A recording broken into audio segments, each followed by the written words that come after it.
kanë nën kontroll. Për shumë qytetarë të Malishevës, vera nuk shoqërohet vetëm me vap, por edhe me vizita në urgjencë pas spickimit nga rriçrat. Me rritjen e temperaturave, numri i qytetarëve që i drejtohen qendrës kryesore të mjekësisë familjare për të marrë ndihmë mjekësore pas spickimit mbetet i lartë. Nga janari deri në fund të muajit qershor në urgjencën e QKMF-s në Malishevë janë trajtuar 860 raste. Shefi i shërbimit informativ shëndetësor në QKMF Adem Hoti tha se ekipet mjekësore po menaxhojnë situatën përmes organizimit të punës me ndërrime, duke siguruar trajtim të vazhdueshëm për të gjithë pacientët. Se 6 vite jam në këtë pozitë dhe i menaxhoj rastet e spickimit të rriçnat, i përcjellëm dhe i regjistrojmë dhe i konfirmojmë.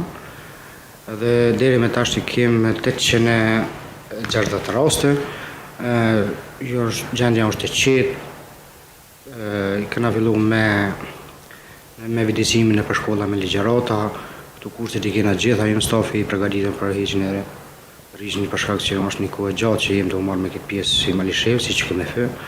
Ai shtoi se në përmirësimin e situatës ka ndikuar edhe dezinsektimi realizuar ditëve të fundit nga komuna e Malishevës, i cili ka ndihmuar në uljen e pranisë së rriçrave dhe insekteve të tjera në zonë.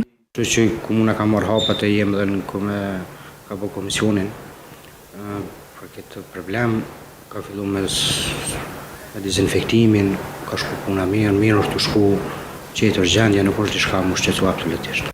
Njërin nga qytetarët që ishte drejtuar në qendrën kryesore të mjekësisë familjare për shërbime rutinore, tha se duke u bazuar në përvojën e viteve të kaluara, rastet e spickimit nga rriçrat kanë qenë dukshëm më të shumta.